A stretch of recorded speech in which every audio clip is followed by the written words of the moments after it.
And what's up, everybody? We're back with another episode of the Live, Laugh, Left podcast. This is season 4, episode number 35. Only a couple of episodes remain after today. Back with Garry, as always, with his Owasso With my Speedway Owasso hat. Speedway. Yeah, I decided to wear it just because. Sure. Talladega has happened. Going to go over everything that happened this weekend as the many big changes came about points-wise. We got a lot of silly season news as the season starts to wrap up. And then, of course, we'll preview this weekend's action at Martinsville. So, should be a good one. So, first, we got to get back to Talladega. In the truck race, there was a pretty big wreck early in the race. Took out Grant Infinger, Jake Garcia, along with a few others. And then on the restart, Lane Riggs and Connor Mozak wrecked. So a huge hit for Lane Riggs.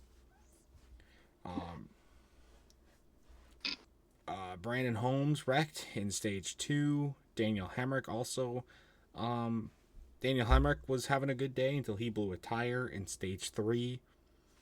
Norm Benning, yes, this is like one of the 3 races a year that he doesn't start in park. He lost the motor and had a massive, massive fire. But he was okay, thankfully. So that was good.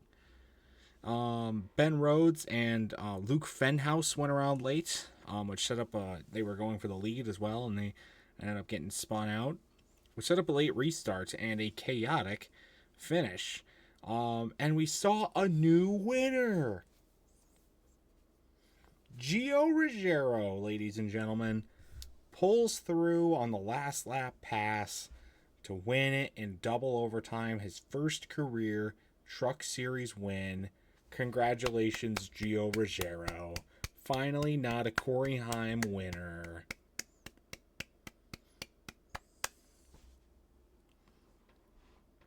So that was a good feel-good moment for the weekend. But then we moved over to the Xfinity race, and the big one struck early in this one too. It took out several contenders, several playoff drivers as well, including Sheldon Creed, Ryan Sieg, Sam Mayer, and many more. Taylor Gray was having a good day until he had some mechanical problems. Then the big one struck again in stage 2, a huge hit for William Sawalich, as well as Leland Honeyman. Connor Zilic got some damage as well in the crash, but he was able to continue. But not for long, as Zilic would end up blowing a tire in stage 3, which would all but take him out of contention for the win, after he was having a pretty decent day up until that point. And then the big one hit again in the final couple laps. Took out Eric Almirola, who was leading the race at the time. Jeb Burton in his third crash of the day. Took out Daniel Dye and a lot more. Which then set up fuel mileage to become a factor because it was going to overtime and drivers were already starting to stretch it. Some drivers, Josh Williams ran out of gas on the restart, and a few other drivers had some fuel pickup problems too. But none of it mattered. None of the just like pretty much any other fuel mileage race ever, outside of a few. Fuel mileage didn't matter because the boring guy won. The guy that everybody thought didn't have enough gas. Oh, he had enough gas. Plenty of it. Today, that honor goes to Austin Hill. It was another RCR-dominated race and a dominant RCR winner. Boo! Only good thing about this is that he's not a playoff driver, because if he had not been suspended from his Watkins Glen incident, he would be in the championship 4. But actually, good thing, because he's not in the championship 4. Watkins Glen incident.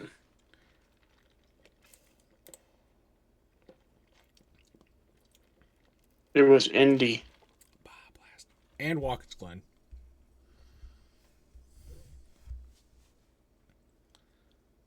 Where was I? I don't know, Garry. I don't know. I don't know where you were. But that didn't happen. But Austin Hill still wins. Boo, boo, boo. Anyway, Cup race. The big one hit in stage 1, hit late in stage 1. Some huge hits. AJ Allmendinger had a massive hit. Austin Cindric was taken out. Boo. He was my fantasy pick for the week. Boo. Chase Elliott was You need to taken out. stop picking Penske drivers. They're not going to help you. Chase Elliott was taken out too. Boo. Boo. The only playoff driver involved. Fuck. And many more were also Okay, collected. you'll just win at Martinsville. Shane Van Gisbergen hit a what do they call it? A weeper. He hit a weeper trying to pit under green and ended up spinning out and getting stuck in the grass. Road course routes. Josh Berry was having a great day until he had a mechanical problem, which took him out of the race. Riley Herbst also lost the motor, taking him out after he was having a pretty decent day. And the same issue plagued Alex Bowman, taking him out of contention for the win. We were getting ready for some green flag pit stops when the vaunted Cody Ware incident decided to happen. And he went around spinning it in turn 1, which saved us from boring green flag pit stops inside of 5 laps to go. So thank you, Cody Ware. It was actually, for once, he did a good thing. Still a shitty guy, but he did a good thing. Chris Buescher was having a good day going until he got punted from the lead and got crashed on the backstretch. Took him out. Fun fact, Chris Buescher only has 2 DNFs all season, and they came in the exact same way at the exact same track. Coincidence? I think not.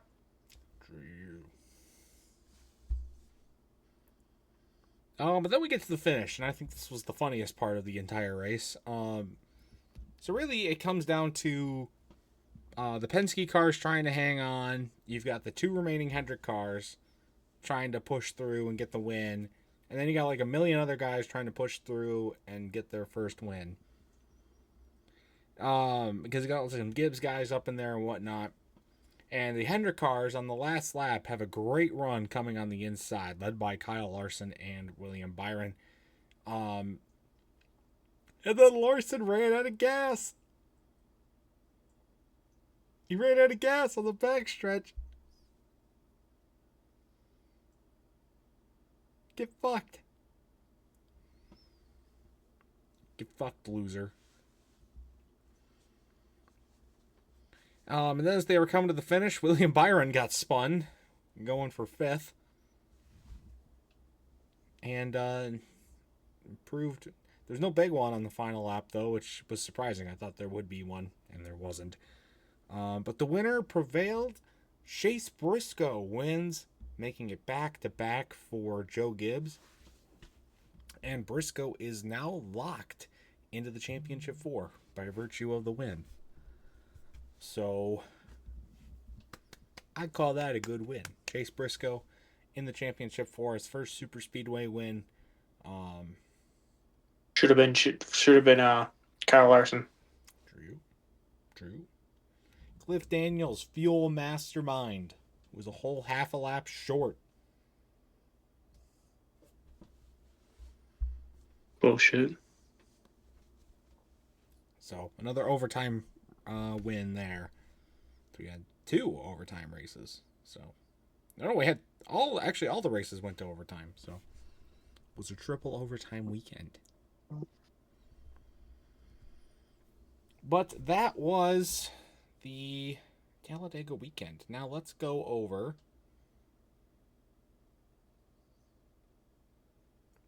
the standings.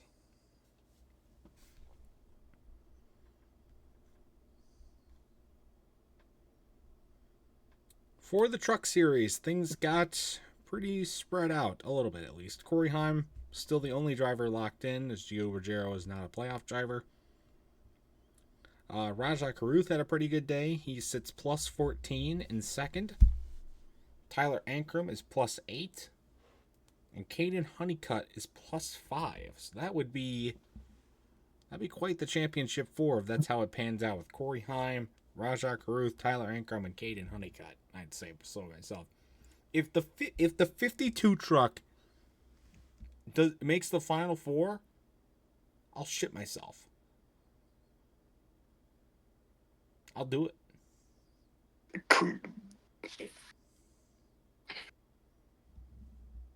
What was I going to say? Shit. That's right. Clip that. Clip it. Clip it. Everybody clip it. Ty Majeski sits -5 below the cut line. Lane Riggs, after his crash, sits -6. Daniel Hemrick, after the blown tire, sits -32. And Grant Enfinger, after his early accident, sits -40. So Hemrick and Enfinger are in must-win territory. But really, from Rajah Caruth down to Lane Riggs, it's still anybody's race, points-wise.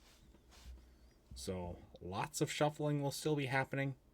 A lot of desperation still to be had.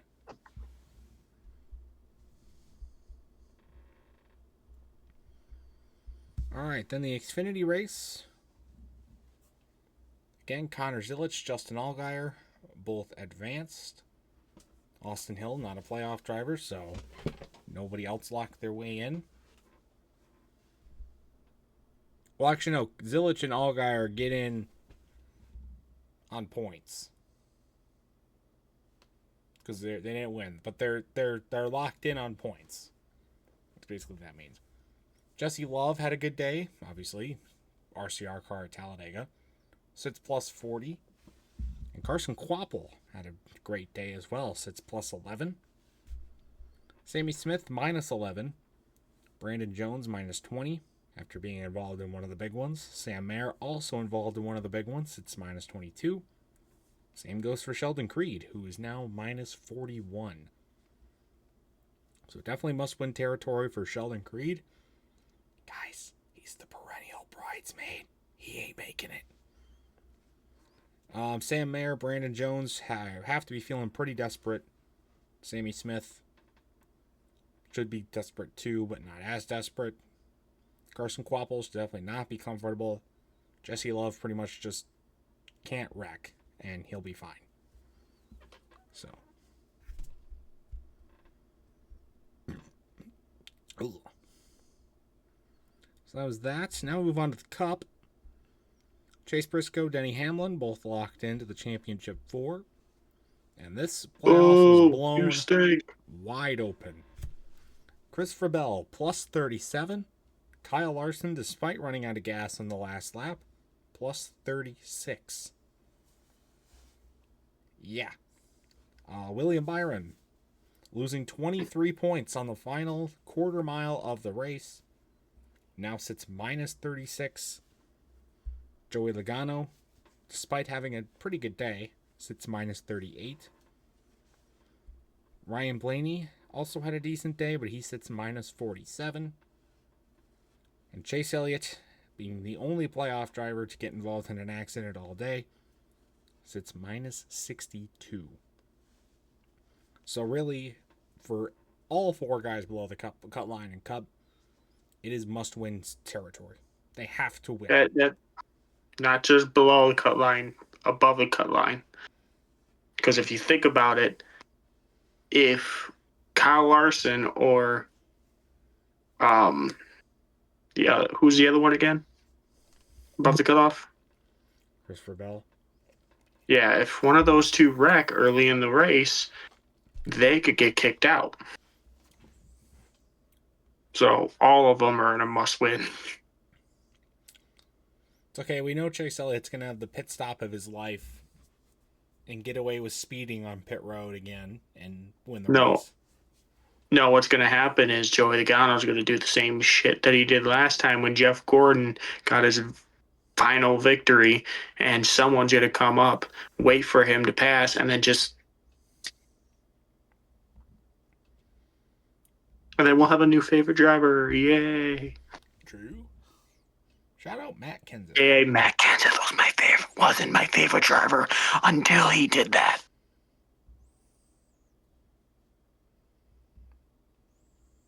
But that was Talladega, so we'll put it in the books. About what do you expect from a Talladega weekend, must say. No flips, though. No flips. All right, we got some silly season news to go over now. Some announcements were made about some driver lineups for 2026. Brandon Queen is going to be in the colleague truck full time. Raja Karuth will be getting a part-time ride in the 88 Xfinity car for Junior Motorsports in 2026. And Daniel Suarez, surprise, surprise, guys, nobody saw this coming. Daniel Suarez is going to the 7 car, Inspire, and Cup next year. Totally wasn't the plan by firing Justin Haley. Didn't Justin Haley quit? He might have quit. I don't know. So that's some driver lineup changes. It was also announced that Jim Pullman is going to be the new crew chief of Kyle Busch in 2026. Formerly Justin Allgaier's crew chief when they won the championship last year. So maybe that'll spell good for Kyle Busch. Who knows? And then finally, after the crash at Talladega, William Sawalich is going to miss Martinsville with an injury. And Justin Bonsignor will fill in his place. Somebody who has gotten a good amount of Xfinity experience this season. Maybe he'll win.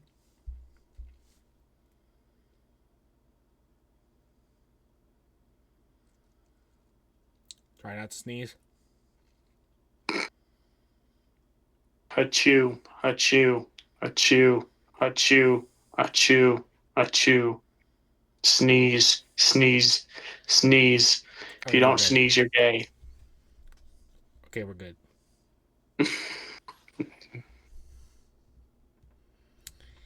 All right, well, that leaves... Unless you had any other news, Gary. Nope, I mean, you would think I have news because of my Owasso hat, but nothing really. Not that I've seen. Okay. Hmm. Okay, then. Well, then we only have one thing left to do. And that's preview this weekend's action coming from Martinsville. I mean, what else is there to say about Martinsville? We're going from the biggest track on the circuit, Talladega, to the smallest on the circuit, Martinsville. And it's a cutoff race. One more cutoff until championship weekend. Obviously, as we went over earlier in the point standings, trucks and Xfinity, there's plenty of opportunities for drivers to points their way in. Not a lot of margin for error. But also on the Cup Series side, if you get a Chase Elliott winning, or even like a Logano, or a Blaney, or a Byron, drivers that are going to go all out because they're desperate, there could be some fighting there for the final spot too. So Martinsville, especially the last few years, when they've moved it to a night race, has been, mostly a night race. It's proved to be one of the better races of the season, and I don't think we'll be disappointed this year just because of the high stakes. So, I'm pretty pumped. Pretty pumped, I gotta say.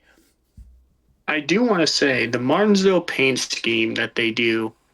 I'm gonna have to get a diecast of this because I have it on my computer right here. Texas A&M. You're gonna get a Texas A&M car, Gary? No. Yes. Why? Because maybe I want to. Maybe I'm trying to collect all the college teams They already that have been on NASCARs. They already did a Texas A&M paint scheme. Yeah, but it wasn't as cool as I thought.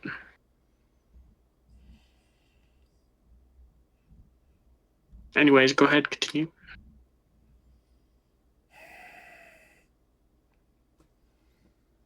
So again, all three series are in action as we get to the cutoff. So who do we think is going to win the truck race?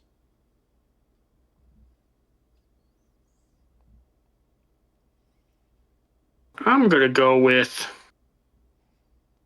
the driver of the number 69 truck. Just for the memes, Casey Mears. That would be so funny if he won. That would actually be so Yeah, funny. it will be. Because it will be better than 6-7.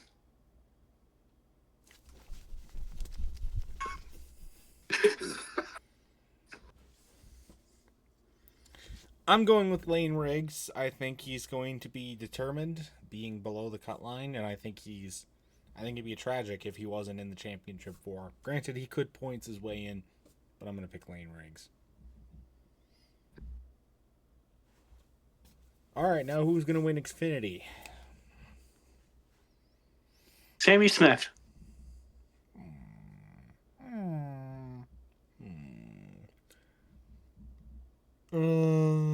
I'm going to pick...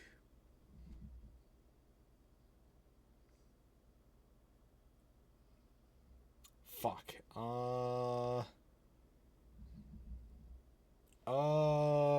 Fuck it. I'm gonna pick Sheldon Creed. Fuck it. I'm doing it 2 weeks in a row. I picked him last week and he crashed. Hoping this week it's gonna be better.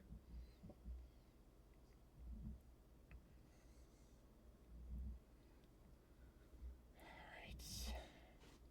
Now to our cup predictions.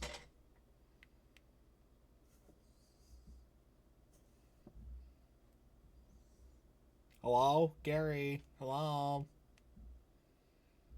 Sorry, I'm just... Cup predictions? Garry, hello?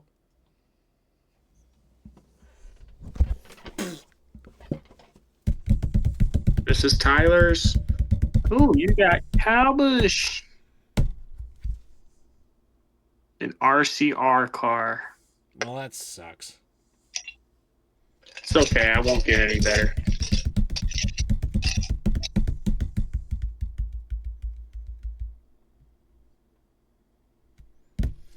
Well, you did get better. No, I didn't. Now I have to cheer for him to win, and I really don't want. Well, you don't have to cheer for him. No, but I want to win this week. True. Anyways. Well, that's going to do it for this episode. Again, we only have a couple more episodes left on the season. What are you so fucking confused about?